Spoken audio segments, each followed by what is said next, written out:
In today's video, I'm going to teach you how to find the Tool Options panel in Krita. First, open Krita on your computer. It doesn't matter whether you land on a new blank canvas or a file you were working on before, either way is fine. Give the interface a second to load and take a quick look around so you're oriented. Krita's layout is customizable, so what you see might look slightly different from someone else's screen, and that's completely normal. Now focus your attention on the right side of the interface. By default, this is where Krita shows most of its dockers, panels like layers, brushes, and the one we're after, Tool Options. You're looking for a tab or panel labeled Tool Options. This panel is context sensitive, which means it changes based on the tool you currently have selected.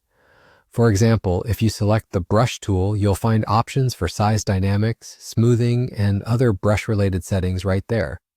If you switch to the Selection tool, the panel updates to offer feathering, anti-aliasing, and mode controls.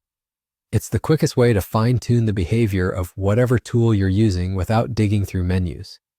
If you can already see tool options on the right, great, you're all set. Try clicking a couple of different tools in the toolbar on the left and watch how the options update in real time. This is a good way to confirm you're in the right place and to get a feel for how this panel supports your workflow. If you don't see it immediately, don't worry. Workspaces can hide or undock panels, especially if you've customized your layout before. A quick tip, look for a small floating window labeled Tool Options that might be overlapping your canvas. If you find it, you can drag its tab back to the right side until you see a highlight and then dock it in place. Another helpful tip is to confirm it's enabled in the interface.